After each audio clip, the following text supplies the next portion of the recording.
Bismillahirrahmanirrahim. Assalamualaikum warahmatullahi wabarakatuh. Alhamdulillahirabbil alamin. Alhamdulillahilladzi bi ni'matihi tatimmus shalihat. Allahumma shalli ala sayyidina Muhammad wa ala alihi wa sahbihi ajma'in. Baik, rekan-rekan sekalian, kita akan memasuki pembahasan berikutnya, yaitu sejarah pemikiran ekonomi Islam. Kali ini kita akan membahas pemikiran ekonomi salah satu ulama, ya, yang bernama Imam Abu Yusuf rahimahullah taala. Di mana Abu Yusuf ini dilahirkan atau beliau hidup di tahun 113 sampai 180 Hijriah, atau bertepatan dengan 731 sampai 798 Masehi.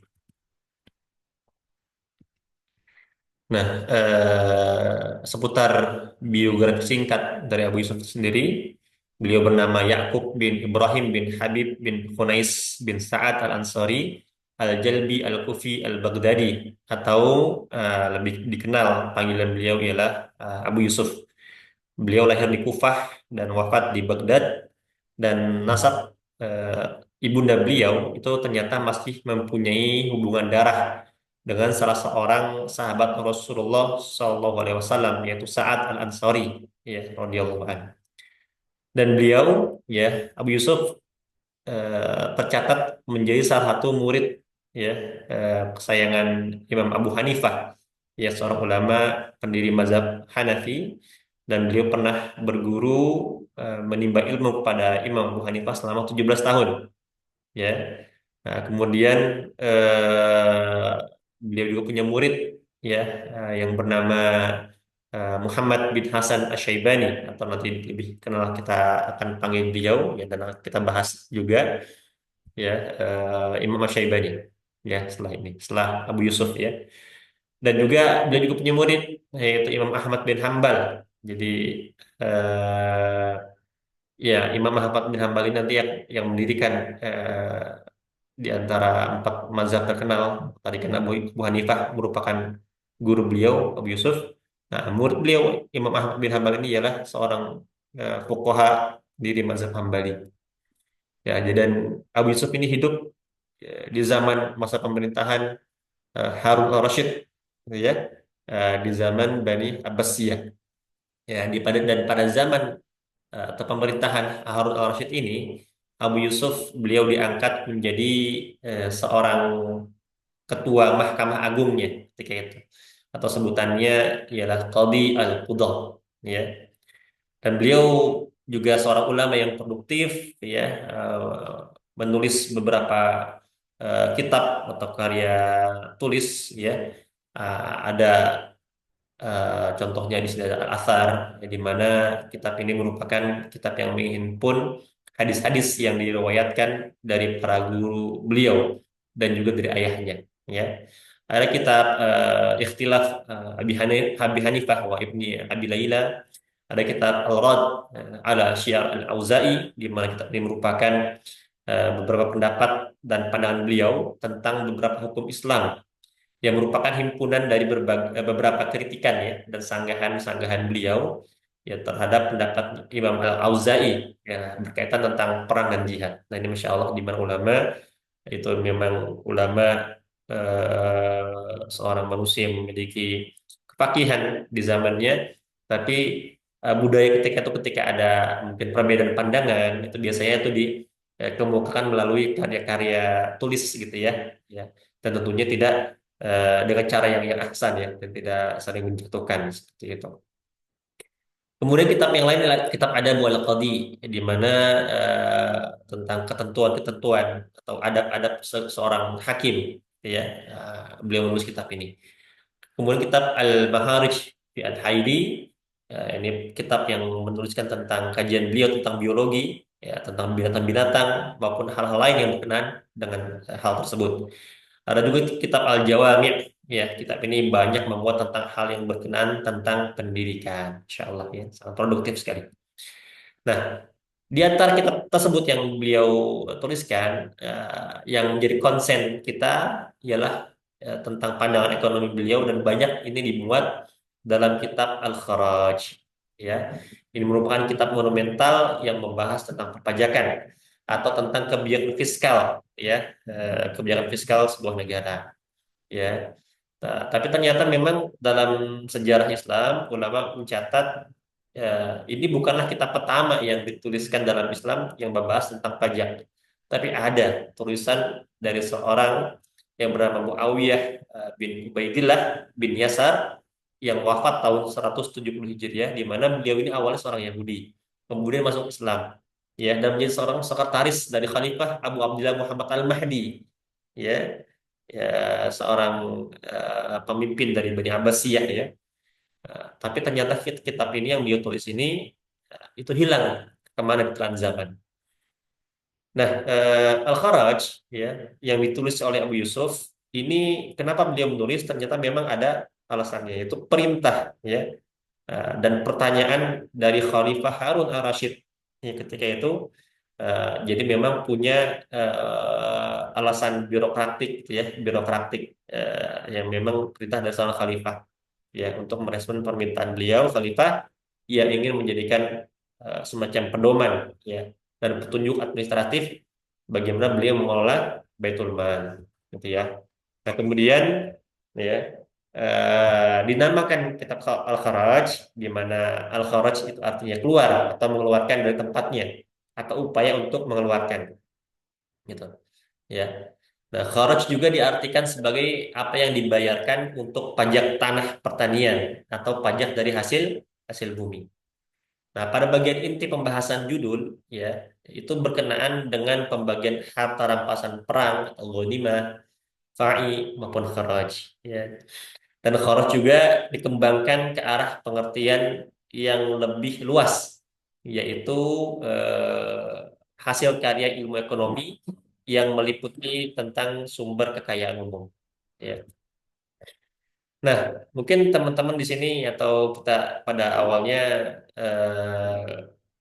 kenapa kok namanya kharaj? Apakah memang hanya membahas kharaj? Nah, ternyata memang tidak. Meskipun judul kitab itu ialah Al-Kharaj, tapi juga membahas, ya, sumber-sumber pendapatan negara yang lain. Ya, dia membahas tentang ghanimah, tentang fa'i, ya, kharaj itu sendiri, usr, jizyah, dan sodakoh, ya, yang dilengkapi dengan cara atau teknik bagaimana mengumpulkan dan mendistribusikannya sesuai dengan syariat, ya, berdasarkan dalil naqliyah maupun akliyah, ya. Baik.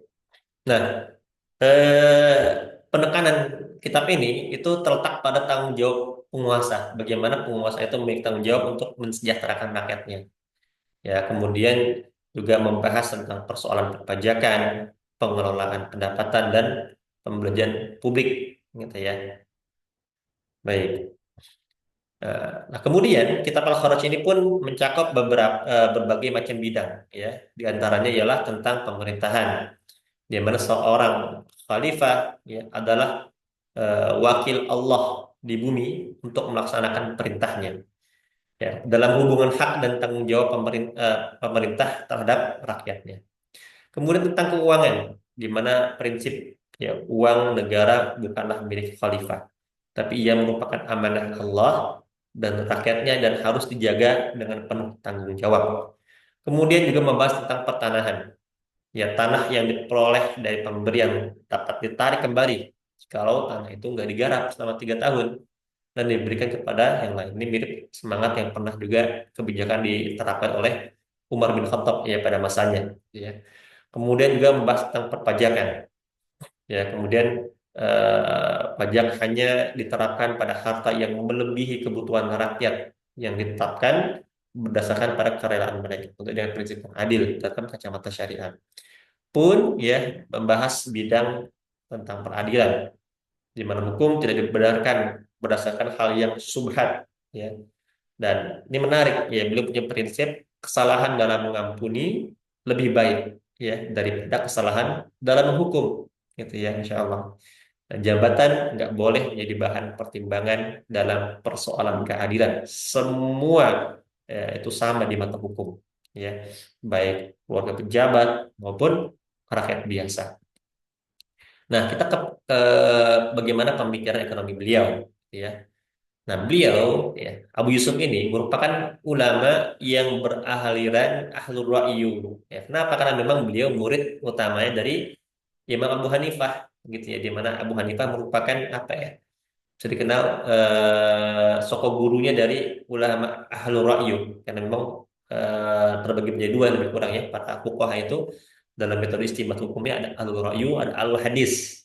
Nah, Ahlul Ra'yu itu banyak nanti menggunakan metode perumpamaan kias atau analogi, dan tentunya memang sesuai dengan Quran dan Sunnah maupun ijma para sahabat atau ulama, gitu ya.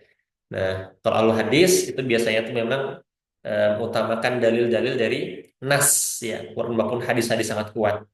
Dan ciri khas yang lain kalau ulama al hadis ini biasanya mereka tinggal di daerah Hijaz, ya, Mekah, Madinah, Taif dan sekitarnya. Ya, dan memang eh, corak masyarakatnya itu agak agak homogen atau sama lah gitu ya. Mungkin pertanian yang di Madinah gitu ya. Ya. Kemudian kalau Ahlul Ra'yu memang ulama yang memiliki corak khas pemikiran Ahlul Ra'yu itu biasanya tinggal di daerah Irak dan sekitarnya, Kufah, ya, Baghdad gitu ya, yang memang agak heterogen, nah, kondisi masyarakatnya, dinamis kehidupannya, misalnya para pedagang gitu ya, memang banyak sekali menemukan permasalahan-permasalahan yang cukup banyak, cukup variatif ya, sehingga dibutuhkan juga analogi kias-kias ya dalam metode istinbat hukumnya dalam menentukan keputusan hukum bagi masyarakat yang bertanya kepada para ulama ahlu ra'yu ini, gitu ya. Baik.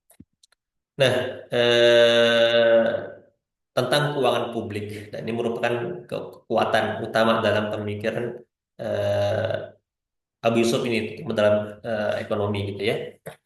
Nah, poin yang pertama ialah bagaimana dalam keuangan publik itu beliau kemampuan beliau dan kemudahan para pembayar pajak, gitu ya, cara mudah memungut pajak, ya, cara mendapat pemasukan negara dan pengelolaan pendistribusiannya, pemikiran beliau ya. Kemudian pengawasan yang ketat terhadap petugas pajak, ya, agar tidak terjadi korupsi atau bancaan para pejabat gitu ya, dan penindasan pemaksaan untuk penarikan pajak pada masyarakat. Pentingnya pengembangan infrastruktur dan proyek-proyek kesejahteraan, dan menolak tegas pajak pertanian, dan juga perlunya dana pensiun, ya, perlunya dana pensiun. Nah, kemudian ya, pandangan beliau yang lain berkaitan tentang ekonomi adalah tentang mekanisme pasar dan harga. Ya, ini ada pandangan di mana teori yang berkembang selama ini kan kalau harga naik maka permintaan suatu komoditi itu turun.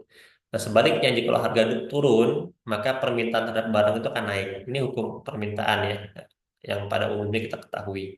Sementara Abu Yusuf itu membantah pemahaman ini, karena di zaman beliau ya, mungkin ya, kejadian kenyataannya enggak selalu terjadi bahwa kalau persediaan sedikit maka harga akan mahal. Ya, maupun kalau persediaan melimpah harga akan murah. Menurut kata Abu Yusuf, kadang-kadang ya makanan berlimpah, tapi harga tetap mahal. Dan kadang-kadang juga makanan sangat sedikit, tapi tetap murah harganya, gitu ya. Jadi ini karena harga tidak tergantung pada permintaan saja, tapi juga bergantung pada kekuatan penawaran. Nah, kemudian pandangan beliau lain ialah berkaitan tentang tas'ir atau pengendalian harga. Beliau menentang pemerintah untuk menetapkan harga, ya. Nah, misalnya harga cabai ya harus sekian, nah itu beliau nggak mau tuh. Jadi memang kalau tidak ada hal-hal yang memang eh, terjadi distorsi pasar atau harga memang berjalan dengan adil, ya, penerimaan penawaran adil, tidak ada yang monopoli atau hal-hal yang memang pezoliman lain yang sehingga harga terbentuk dengan tidak adil, maka beliau menentang adanya penetapan harga, ya, jika memang harga terbentuk dengan cara yang atau pos yang adil, seperti itu. Nah, kemudian pasar ya dalam pandangan sarjana Muslim, ya, tentang yang Abu Yusuf, ya, konteksnya di mana eh, pandangan beliau tentang pasar bisa kita temukan dalam buku beliau Al-Kharaj, ya. Beliau memperhatikan peningkatan dan penurunan produksi, ya, dalam kaitannya dengan perubahan harga, ya. Nah, ini yang tadi gitu ya. Kata beliau tuh kadang-kadang makanan berlimpah tetapi tetap mahal dan kadang-kadang makanan sedikit tapi tetap murah gitu ya. Ya.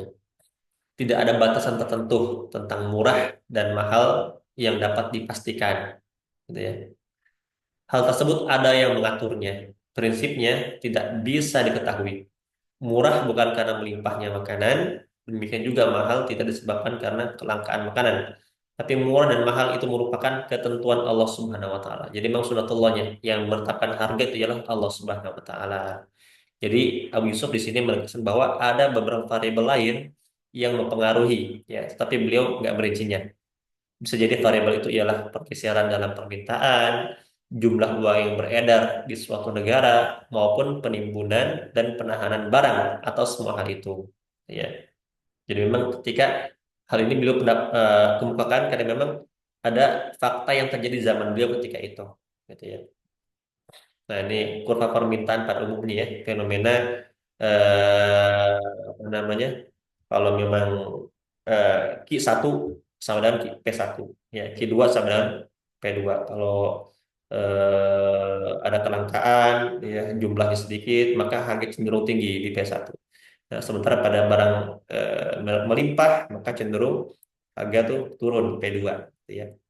Nah, ini yang dikritisi. Nah, inilah terbentuklah kurvanya Abu Yusuf, ya, ketika Q4 gitu ya. Tapi barang-barang Q4 tuh jumlahnya ialah sedikit, ya, tapi tetap murah. Ya, sementara ketika Q3, ya, meskipun jumlahnya banyak pun kadang itu tetap mahal, ya. Baik, kemudian ya pendapat beliau yang lain tentang pengadaan barang pabrik atau infrastruktur, yaitu barang-barang sosial yang bersifat umum, haruslah negara yang menyediakannya, negara yang memfasilitasinya. Tapi kalau pemanfaatnya untuk hanya segelintir orang, atau kelompok orang, maka biaya dibebankan langsung kepada yang bersangkutan. Nah, kemudian tentang tanah mati, ya, kalau ada tanah yang nggak digarap, ya, mubazir itu kan, maka harus diberikan kepada orang yang mampu menggarapnya, ya, agar eh, dengan dia menghidupi tanah tersebut produktif, ya, kemudian hasil nanti bisa dizakati atau diberikan pajak, ya, kalau dia non muslim kan kharaj, kalau muslim ya qasar pajak pertanian, jadi ada pendapatan kepada Baitul Mal. Kemudian terkait dengan sumber sumber alam seperti air, ya, nggak boleh dibatasi untuk individu, ya, harus dapat diakses oleh semua orang karena itu merupakan kebutuhan primer. Nah, tentang perpajakan, ya, ya, beliau menggunakan prinsip kesanggupan membayar, kemudian pemberian waktu yang longgar, dan sentralisasi, ya, pembuatan keputusan dalam administrasi pajak. Berkaitan tentang metode untuk penetapan tarif, gitu ya, pajak, itu beliau menggunakan sistem mukasomah, ya, yaitu proporsional tax, ya, daripada sistem misaha atau fixed tax, ya, pajak berdasarkan luas tanah. Ya, kenapa? Kan lebih adil, gitu ya. Nah, kalau berdasarkan luas tanah, gitu kan, maka bisa jadi tanahnya tuh beda kesuburannya antara satu tanah dan tanah yang lain. Jadi dengan proporsional tax tadi, ya, mohon maaf tadi ada kendala ya dikit ya. Kita lanjutkan lagi.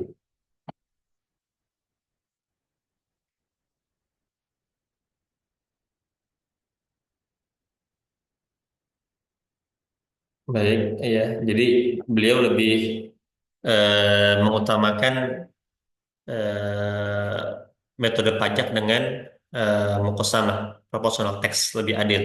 Ya, tingkat produksinya yang dihitung persentase dari produksi. Kemudian beliau juga dalam pemikiran ekonomi membahas tentang ghanimah, ya, yaitu hasil rampasan perang, ya, hasil rampasan perang. Yang berikutnya ialah tentang eh, pajak atau kharaj, gitu ya, di mana kharaj ialah pajak tanah yang dipungut dari non muslim. Ya, menurut beliau eh, tanah yang akan dikenakan pajak ialah yang pertama ada wilayah lain dari luar di luar Arab, tapi di bawah kekuasaan Islam yang diperoleh melalui peperangan, gitu ya. Ya, contoh dulu kan di pertama kali di zaman Nabi SAW ketika perang Khaybar, gitu ya. Ya, kemudian wilayah wilayah yang berada di bawah perjanjian damai, kemudian ialah tanah taklukan. Ya. Zakat, ya, kemudian zakat ini zakat sudah kita tahu ya. Di sini zakat pertanian. Ya, kalau zakat pertanian ini dibagi menjadi dua, ya, tarifnya ya, sebesar 10% dan 5% tergantung dari jenis tanah dan irigasinya. Ya, lagi kalau tanahnya irigasinya menggunakan irigasi yang mudah, contohnya tanah hujan gitu ya, nggak perlu irigasi yang ribet, maka user zakat pertaniannya itu 10%. Ya 10%. Kalau yang menggunakan irigasi yang agak agak butuh effort gitu ya, itu 5%. Nah, kemudian objek zakat yang menjadi perhatian ini adalah zakat dari hasil mineral atau barang tambang. Standarnya itu seperti gonimah, seperlima, atau 20% dari total produksinya. Kemudian fai. Nah, fai ialah segala sesuatu yang dikuasai kaum muslimin dari harta orang kafir tanpa peperangan, ya, termasuk harta yang mengikutinya, ya, ya, yaitu kharaj tanah, ya, jizyah, ya, usur perdagangan. Jadi masuk ke dalam pembahasan fai, gitu ya. Ya. Kemudian usur berikutnya ada biaya cukai nih, ya, biaya cukai, biaya perdagangan. Ya, hak kaum muslimin yang diambil dari harta perdagangan ahlul zimmah dan penduduk kaum harbi yang melewati batas negara Islam. Ya, nah user dibayar dengan cash atau barang. Ya, nah, Abu Yusuf yang melaporkan bahwa Abu Musa al-Asy'ari, salah seorang gubernur, pernah menulis kepada Khalifah Umar bin Khattab radhiyallahu ketika itu bahwa pedagang muslimin pernah kena biaya perdagangan, ya, dengan tarif 1/10, ya, di tanah-tanah kafir harbi, ya, di negara-negara kafir harbi. Nah, Khalifah Umar menasihatinya untuk melakukan tiga hal yang sama, ya, dengan menarik biaya perdagangan dari mereka seperti yang mereka lakukan kepada kaum muslimin. Ya, gantian, ya, apa yang mereka lakukan kepada kaum muslimin kita perlakukan yang sama. Baik. Nah, tarif ustar ditetapkan sesuai dengan status perdagangan. Kalau ia muslim, ya, 2,5% dari total yang dibawa. Kalau ahlu zimma, kafir zimmi, 5%. Ya, kafir harbi itu 10%. Gitu ya. Ya, jadi dikenakan biaya sebanyak kedatangan mereka ke negara Islam dengan barang yang sama. Ya. Tapi baik pedagang muslim dan pedagang ahlu zimmah biayanya hanya dikenakan sekali dalam setahun. Meskipun dia berkali-kali ke negara kaum muslimin. Ya. Kemudian beliau mensyaratkan dari user biaya cukai atau biaya perdagangan ini yang menjadi pertimbangan, yang pertama ialah barang-barang tersebut ialah harus barang-barang yang memang untuk diperdagangkan, untuk diperjualbelikan yang dibawa. Yang kedua, nilai barang yang dibawa nggak kurang, itu minimal ya 200 dirham, gitu ya. Wallahu a'lam. Demikian ya untuk pembahasan Abu Yusuf. Kurang lebih saya mohon maaf. Bila taufiq wal hidayah. Wassalamualaikum warahmatullahi wabarakatuh.